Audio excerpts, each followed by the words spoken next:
Good evening my all of dear student and friends. कैसे हैं आप सभी। मुझे उम्मीद है कि आप सभी अच्छे होंगे और स्वस्थ भी होंगे।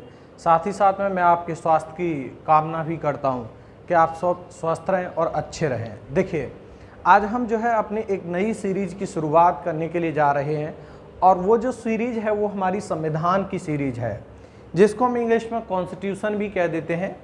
तो हम संविधान के बारे में जानेंगे कि संविधान का उदय कैसे हुआ। देखिए, एक साधारण चीज़ तो बहुत लोग बता देते हैं कि जो संविधान है उसकी मांग भारत में इतने साल से हुई थी। सबसे पहले जो संविधान की जो मांग है बीजी तिलक ने की, या फिर जो एक तरह से औपचारिक रूप से संविधान की जो मांग है वह एम.एन. रॉय ने की। लेकिन हम इससे भी जो बेसिक चीज़ें हैं पहले उनको सीखने की कोशिश करेंगे। तो आज जो है हम अपनी इस क्लास में जो है इसी चीज़ से संबंधित इंट्रोडक्शन को लेंगे और उन चीज़ों को जानेंगे। देखिए, आइए प्यारे छात्रों, जैसे आप कुछ शब्द सुनते हैं, जैसे एक होता है आपका शब्द सुनते होंगे इंडियन पॉलिटी, जिसको हम कह देते हैं भारतीय राज्य व्यवस्था।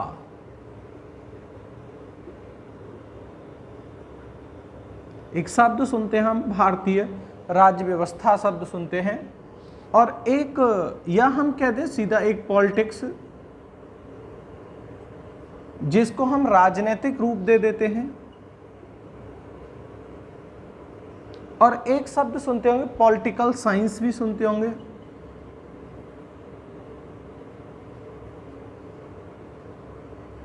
जिसको हम राजनीतिक विज्ञान भी कह देते हैं। और एक प्यारे छात्रों, आप शब्द सुनते होंगे कॉन्स्टिट्यूशन, जिसको हम जो है संविधान के रूप में जान लेते हैं। अगर हम इसके समक्ष इंडिया लगा देते हैं तो भारतीय संविधान हो जाता है। अब आप इस बात से कंफ्यूजन में हमेशा रहते होंगे कि ये जो शब्द हैं वास्तविकता में है क्या।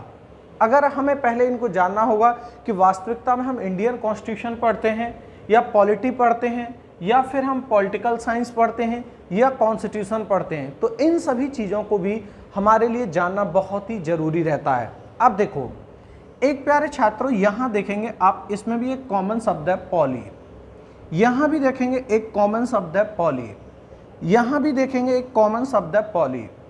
इन तीनों में यदि आप देखेंगे एक कॉमन शब्द निकल के आ रहा है, पॉली कॉमन शब्द है, ये एक कॉमन वर्ड है। और देखिए, यही जो पॉली है ये आपका एक भाषा है ग्रीक भाषा, इस ग्रीक भाषा से बना है। और ये ग्रीक भाषा का एक शब्द है पॉलिश, इससे मिलकर के ये जो है बना है। और इसका जो अर्थ होता है सिटी स्टेट, यानी एक तरह से अगर हम देखें शहर राज्य।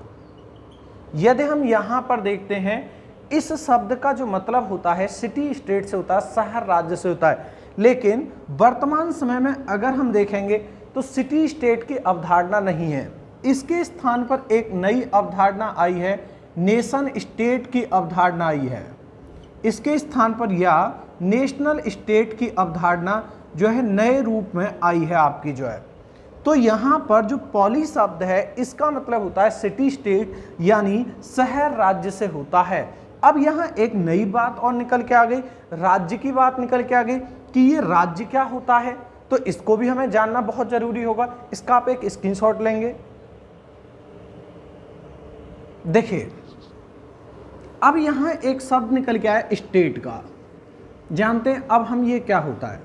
देखो, सबसे पहले जब कभी भी कोई चीज़ बनती है, जैसे कोई राज्य का निर्माण होता है या किसी भी चीज़ का निर्माण होता है, तो उसके लिए जैसे सबसे पहले हम देखते हैं एक तरह से व्यक्ति का जन्म होता है। यदि हम सबसे पहली बात करें तो सबसे पहले जो है व्यक्ति का जन्म होता है, और इसी ऑरिजिन ऑफ पीपल से, व्यक्ति के जन्म से ही एक चीज़ निकल के आती है जनसंख्या। इसी से एक चीज निकल के आएगी, जनसंख्या निकल के आएगी, पॉपुलेशन निकल के आएगी। इसी से जो है पॉपुलेशन। अब जब जनसंख्या आएगी, एक व्यक्ति किसी स्थान पर रहता होगा, अब जब बड़ी जनसंख्या हो जाएगी तो ऐसी स्थिति में इसको किसकी आवश्यकता होगी? क्षेत्र की आवश्यकता होगी। अब जब क्षेत्र की आवश्यकता होगी, नीड ऑफ रीजन्स या एरिया, तो अब इसमें क्या होगा, इतने बड़े व्यक्ति जो रहेंगे ये किसको घेरेंगे, क्षेत्रफल को, एरिया यानी टेरिटरी। और जब इस क्षेत्रफल पर कुछ लोग रहेंगे तो ऐसी स्थिति में ये क्या करेंगे कि भाई ऐसा भी कोई चीज हो जो हमारे प्रशासन की भी बात करे, एडमिनिस्ट्रेशन की भी बात करे। इस क्षेत्रफल पर रहने वाले लोग कहेंगे हमारी देखरेख भी करे। तो इसका मतलब क्या है, ये प्रशासन एवं सुरक्षा की भी बात करेंगे, एडमिनिस्ट्रेशन एवं सिक्योरिटी। और जब प्रशासन सुरक्षा की बात करेंगे तो इसका मतलब इसके लिए क्या चाहिए, एक सरकार भी चाहिए, गवर्नमेंट भी चाहिए। अब जब गवर्नमेंट बनेगी तो ऐसी स्थिति में क्या होगा कि गवर्नमेंट भी ऐसी होनी चाहिए जो किसी के अधीनस्थ नहीं होनी चाहिए, डोमिनियन नहीं होनी चाहिए, फ्रीडम होनी चाहिए। यानी जो सरकार है वो कैसी होनी चाहिए, एकदम स्वतंत्र होनी चाहिए। सरकार भी ऐसी होनी चाहिए कि वो एकदम स्वतंत्र हो, यानी एक तरह से संप्रभुत्व सरकार की बात करी जाएगी, सवर्गैनिटी सरकार की बात की जाएगी यहाँ पर। तो अब देखो यही जो चीजें, सब संप्रभुत्व का मतलब होता है किसी के अधीन ना रहना, किसी के अधीन न होना, ये कहलाता संप्रभु। यानी हम स्वतंत्र है, I am not dominion, I am freedom, यानी हम अपने फैसले खुद लेंगे, कोई हमारे बीच में फैसले लेने के लिए नहीं आ सकता। अब देखो यहां पर जनसंख्या, क्षेत्रफल, सरकार और संप्रभुत्वता, ये चार चीजें मिल गई और इन्हीं चारों चीजों से मिलकर के जिसका निर्माण होता है उसी को कहते हैं हम स्टेट यानी राज्य कहते हैं। तो राज्य के बनने के लिए मुख्य रूप से जनसंख्या, क्षेत्रफल, सरकार और संप्रभुत्वता की आवश्यकता होती है। और इन्हीं चारों बातों को जो दिया था एक व्यक्ति थे गार्डनर। अगर कभी ये भी प्रश्न पूछ लिया जाए कि राज्य के लिए प्रमुख तत्व कौन कौन से हैं तो आप तुरंत बताएंगे पॉपुलेशन, एरिया, गवर्नमेंट, संप्रभुत्ता, सवर्गैनिटी। और ये पूछा जाए इनसे मिलकर के किसका निर्माण होता है, राज्य का। और इन्हीं जो शब्द हैं, इन्हीं शब्दों को किसके द्वारा दिया गया था, गार्डनर के द्वारा दिया गया था। तो इसका आप एक स्क्रीनशॉट लेंगे।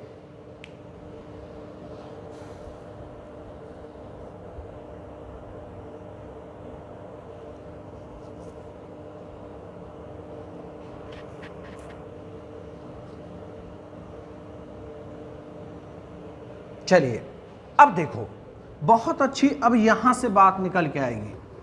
तो यहां आपको यह पता चला होगा कि राज्य के लिए क्या कौन कौन से तत्व होते हैं। ध्यान देंगे प्यारे छात्रों। तो मैंने यहां पर बताया राज्य के लिए आवश्यक तत्व। यहां हमने देखा राज्य के लिए कौन कौन से आवश्यक तत्व हैं। तो राज्य के लिए चार आवश्यक तत्व थे। पहला जनसंख्या, दूसरा क्या था इसमें जो है मैंने अभी आपको बताया था क्षेत्रफल, एरिया होना चाहिए। और क्षेत्रफल के साथ साथ में तीसरा क्या था, सरकार होनी चाहिए। और सरकार भी कैसी होनी चाहिए, संप्रभुत्व, सवर्गैनिटी।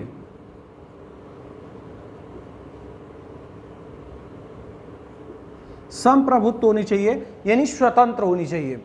अब देखो ये जो चार चीज थी इनसे मिलकर के किस चीज का निर्माण हो रहा था, राज्य का निर्माण हो रहा था। इनसे मिलकर के किसका निर्माण हो रहा था, राज्य का निर्माण हो रहा था। अब देखो इन चारों, इस राज्य को चलाने के लिए जहां व्यवस्था की गई होगी कि भाई किस तरह से ये जो स्टेट हैं वो चलेंगे, how to manage of the states and sovereignty, government, area, population, किस तरह से कंट्रोल होंगी, तो चलाने के लिए कोई न कोई तो व्यवस्था की गई होगी। तो जहां कहीं पर भी व्यवस्था की जाती है उसी को हम कह देते हैं पॉलिटी, उसी को हम कह देते हैं राज्य व्यवस्था के रूप में जान लेते हैं। यानी जहां इनके लिए व्यवस्था की जाएगी चलाने की उसको हम क्या कहेंगे, राज्य व्यवस्था यानी पॉलिटी। अगर हम भारत की बात कर दें तो क्या हो जाएगा, भारतीय राज्य व्यवस्था हो जाएगा, भारतीय राज्य व्यवस्था हो गया ये जो है। इंडियन पॉलिटी की बात हो गई यहां पर जो है, तो ये बात हो गई। अब देखो एक बात और चीजें, अब देखिए इस व्यवस्था के लिए कहीं ना कहीं तो अगर हम नियम कानून लिख दें, भाई व्यवस्था मान लीजिए एक तो ऐसी होती है मुंह से बोल दें व्यवस्था जो है, और एक होती है कि हम उसी जो नियम कानून जो बनाए हैं हम उन्हीं को लिख दें। यदि बनाई गई व्यवस्था के लिए लिखित कानूनी रूप है, लिखित कानूनी प्रक्रिया है, तो देखिए जो लिखित कानूनी प्रक्रिया है यही कहलाता है कॉन्स्टिट्यूशन, यानी इसी को हम कहते हैं संविधान। इसको प्यारे छात्रों हम कहते हैं संविधान कहते हैं। यानी जहां कहीं पर भी राज्य को चलाने के लिए जो नियम कानून लिखे गए वही आपकी क्या कहलाती है, संविधान के रूप में हम उसको जान लेते हैं। और ध्यान दीजिए, अब देखो इस संविधान, अब देखिए एक बात और निकल के आती है, यहां मैं इसको रफ कर रहा हूं। अब देखिए कौन सा कानून अच्छा होगा, which law is the perfect. अब देखिए एक बात आती है कौन सा कानून अच्छा है, कौन सा कानून अच्छा होगा। अब हो सकता है, अब कौन सा कानून अच्छा है तो इसका मतलब क्या है कि हमें बहुत सारे जो संविधान है उनका अध्ययन भी करना पड़ेगा। भाई बहुत सारे जो थिंकर्स हैं उनको भी पढ़ना पड़ेगा। तो हम क्या करेंगे, विचारक का अध्ययन करेंगे। यहां पर जो है विचारक का अध्ययन करेंगे, यानी एक तरह से स्टडी ऑफ आइडियोलॉजी या स्टडी ऑफ थिंकर्स, और साथ ही साथ में दूसरे देश के स्थिति को भी देखेंगे। अब जैसे देख सकते हैं, जैसे यूएसए का संविधान है, अब जैसे वहां पर 4 साल की व्यवस्था, 4 ईयर स्टेट है व्यवस्था है। अब जैसे देखेंगे भारत है, भारत में 5 साल की व्यवस्था है। जैसे यूएसएसआर है जिसको वर्तमान में रूस कह देते हैं, 6 साल की व्यवस्था। अब हम इनका मान लीजिए अध्ययन कर रहे हैं सब जगह का अलग अलग, तो जब कभी भी हम ये देखते हैं कि कौन सा कानून अच्छा है और वो क्यों अच्छा है, कैसे अच्छा है, तो उसका जो अध्ययन है, जो स्टडी है, वही आपका कहलाता है राजनैतिक विज्ञान कहलाता है, पॉलिटिकल साइंस कहलाता है। पॉलिटिकल साइंस के रूप में जानते हैं हम उसको, राजनीतिक विज्ञान के रूप में जानते हैं। तो ध्यान देंगे मेरे प्यारे छात्रों कि जब कभी भी किसी भी राज्य को चलाने के लिए जहां व्यवस्था की जाएगी उसको हम पॉलिटी कहेंगे, जहां लिखित बातें की जाएंगी उसको हम जो है, एक बार मैं फिर बता दे रहा हूं आपको जो है, देखिए ध्यान देंगे फिर अच्छे से। राज्य के लिए व्यवस्था, इसको हम कह देंगे राज्य व्यवस्था, और राज्य के लिए कानूनी लिखित व्यवस्था,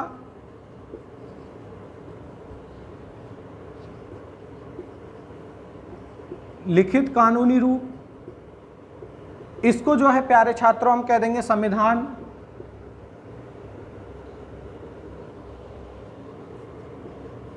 विचारक एवं लिखित विभिन्न कानूनों का अध्ययन,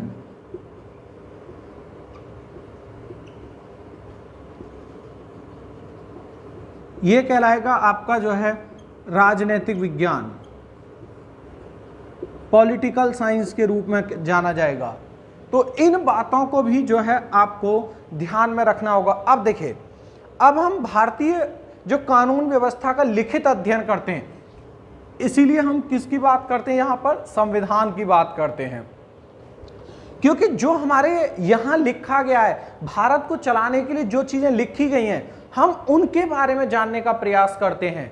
तो जब हम उनके बारे में जानने का प्रयास करते हैं तो वही लिखित कानूनी व्यवस्था है, इसीलिए हम किसका अध्ययन करते हैं, संविधान का। तो इसका भी एक स्क्रीनशॉट लेंगे।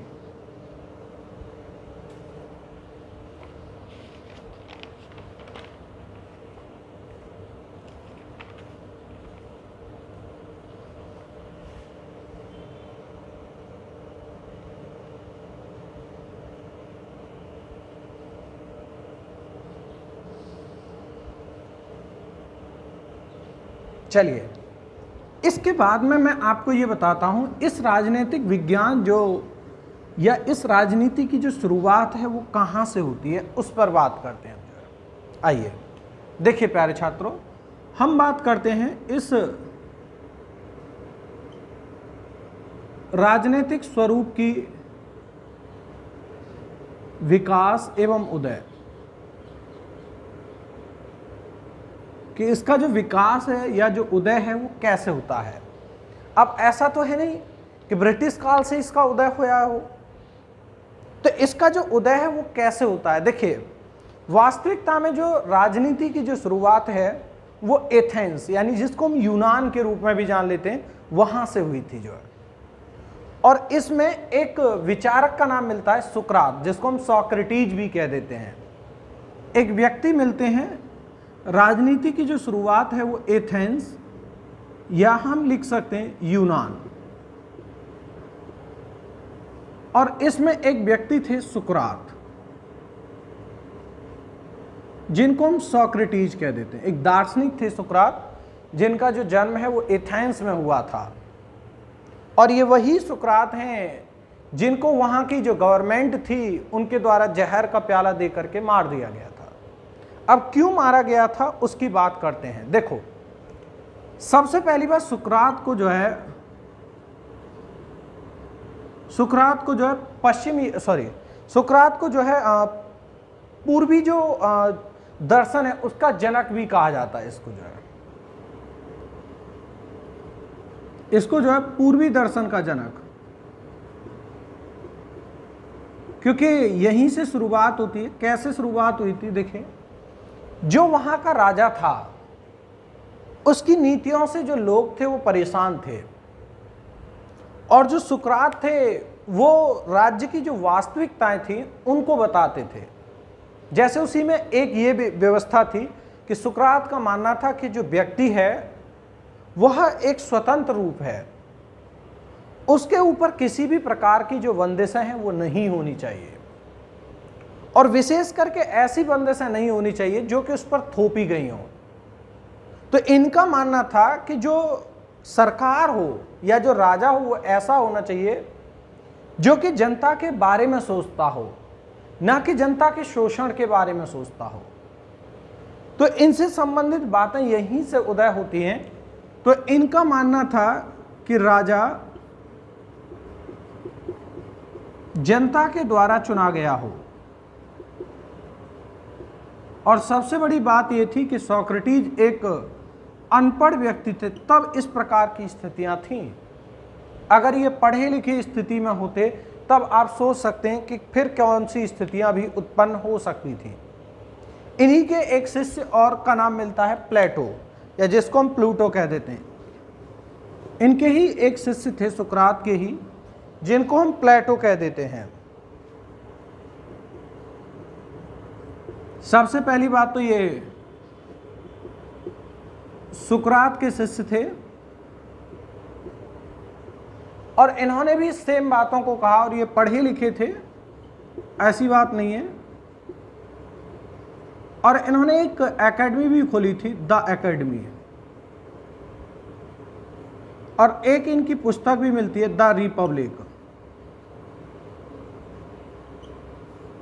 एक इनकी पुस्तक भी मिलती है, द रिपब्लिक पुस्तक मिलती है। इन्होंने कहा कि राजा एक योग्य व्यक्ति होना चाहिए जो कि वहां की जनता के सुख दुख एवं सभी बातों को समझती हो। और आगे चल करके इन्हीं के एक और शिष्य हुए अरस्तु, बहुत ही फेमस रहे हैं ये अरस्तु जो हैं। इनके बारे में भी थोड़ा सा समझते हैं। देखिए, ध्यान देंगे, अरस्तु भी एथेंस के थे, और इन्हीं को राजनीतिक विज्ञान का पिता कहा जाता है। इनको जो है राजनीतिक विज्ञान का पिता भी कहते हैं, और वास्तविकता में ये एक राजनीतिक विचारक रहे हैं। ये राजनीतिक विचारक रहे हैं, और इन्होंने इस समस्त चीज़ों को बताया था कि किस तरह से राजा का कार्य होना चाहिए, किस तरह से वहाँ पर चीज़ों को होना चाहिए। और इनकी एक पुस्तक भी है द पॉलिटिक्स, ये भी याद रखना है। इनकी एक पुस्तक है द पॉलिटिक्स, भी इनकी एक जो पुस्तक है।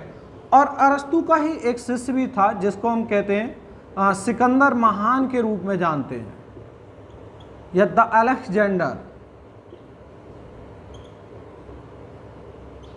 अलेक्जेंडर के रूप में भी हम जिस व्यक्ति को जानते हैं वो इन्हीं का शिष्य था।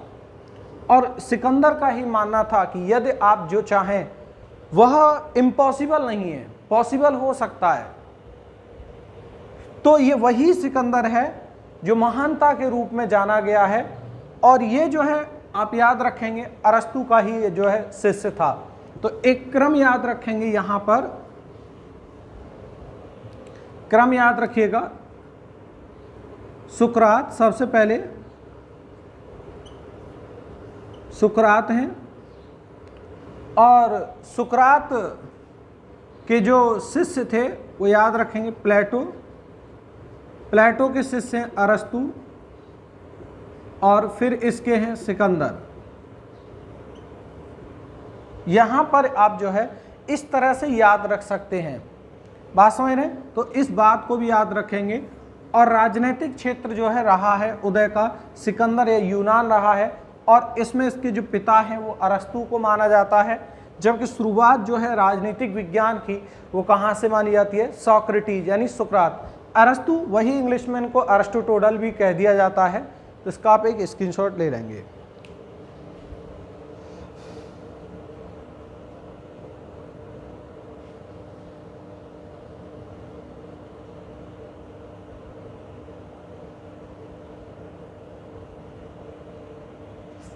चलिए अब मेरे प्यारे छात्रों, अब हम देखते हैं एक यहाँ पर कि भारत में संविधान की मांग कैसे हुई, और भारत में ऐसे कौन कौन से जो विचारक हैं जिन्होंने संविधान की मांग को रखा है। जैसे उसी क्रम में आता है, जैसे बीजी तिलक हैं, बाल गंगाधर तिलक हैं, जैसे उसी क्रम में महात्मा गांधी का नाम मिलता है, या उसी क्रम में एम.एन. रॉय का भी नाम मिलता है। उसी क्रम में जो है एक तरह से और भी व्यक्ति हैं, जैसे मोतीलाल नेहरू का भी नाम मिलता है। तो हम यहाँ पर देख रहे हैं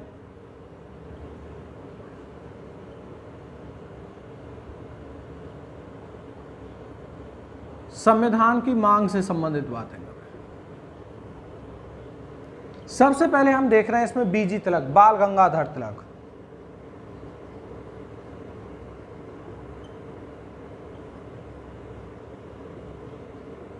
सबसे पहले बात कर रहे हैं बाल गंगाधर तिलक की। 1895 1895 में इन्होंने संविधान की मांग की थी। इन्होंने क्या कहा था उस बात को, एक स्वराज बिल नाम से पत्रिका प्रकाशित होती है, और उस स्वराज पत्रिका में ये लिखा जाता है कि अंग्रेजों के अधीनस्थ जो भारत क्षेत्र है उस पर कानून एवं प्रशासनिक जो व्यवस्थाएं हैं वो भारतीयों के द्वारा बनाई जानी चाहिए।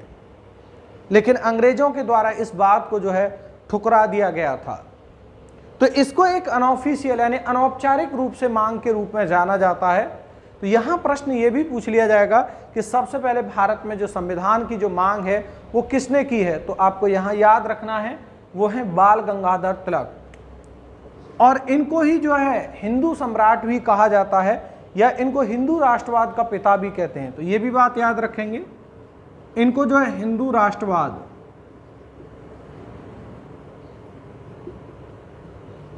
इनको हिंदू राष्ट्रवाद का पिता भी कहा जाता है।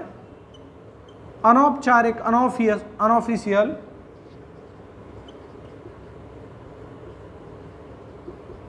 रूप से संविधान की मांग की थी इन्होंने, और जो मांग की थी जिसके माध्यम से स्वराज पत्रिका, ये वही व्यक्ति हैं, इन्होंने कहा स्वराज मेरा जन्म सिद्ध अधिकार है। और देखिए इन्होंने क्या कहा, अंग्रेज अधीनस्थ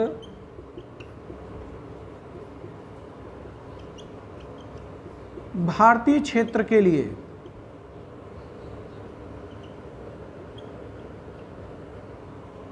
भारतीयों द्वारा कानूनी व्यवस्था का निर्माण होना चाहिए।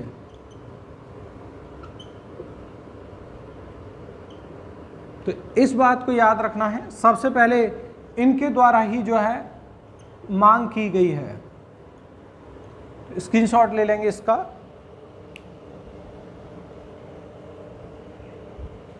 अब देखिए, जैसे और भी हैं व्यक्ति, जैसे महात्मा गांधी हैं, जिनको भारत का राष्ट्रपिता भी कहा जाता है।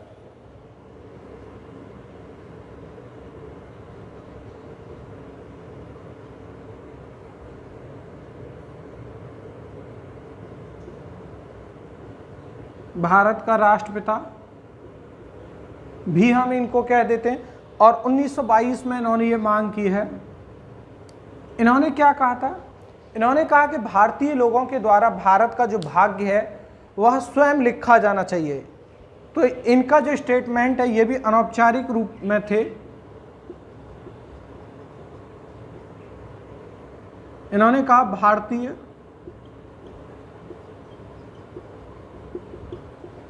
लोगों के द्वारा भारत का भाग्य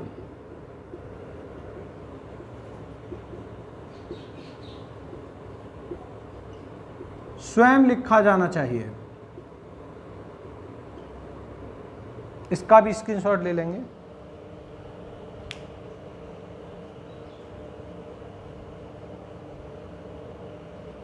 इसके बाद में जैसे मोतीलाल नेहरू हैं, देखिए 1924 में इनकी भी मांगे हैं।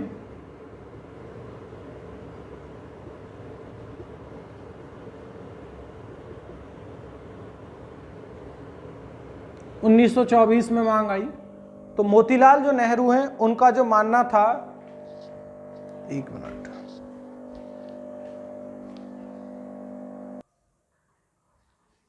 मोतीलाल नेहरू का मानना था, इन्होंने जो था 1924 में स्वयं संविधान सभा की मांग की थी, परंतु इसे ठुकरा दिया गया था। इसको जो ठुकरा दिया गया था, तो इस बात को भी ध्यान रखेंगे। इसके बाद में है M.N. रॉय, मानवेंद्र नाथ रॉय।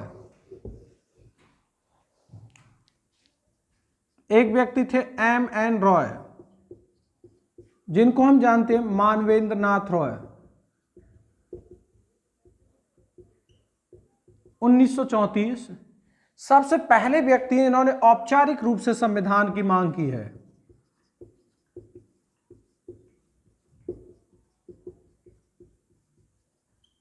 संविधान की मांग कभी पूछा जाए कि औपचारिक रूप से संविधान की मांग किसने की है? M.N. रॉय ने की है।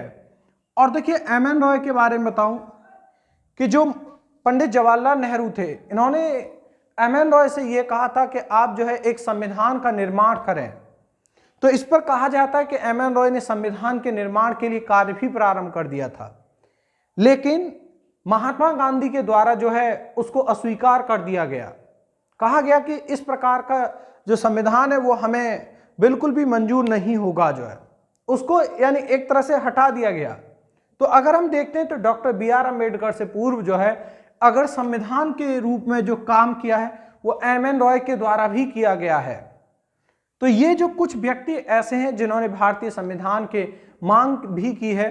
तो आज की जो क्लास में जो है हमने देखा कि संविधान का जो उदय है वो किस प्रकार से हुआ और कहां से इनकी जो बातें हैं वो निकल करके आई हैं। मेरे प्यारे छात्रों, अगर आपको हमारी ये क्लास अच्छी लगी हो तो लाइक करें, शेयर करें और कमेंट करें। धन्यवाद।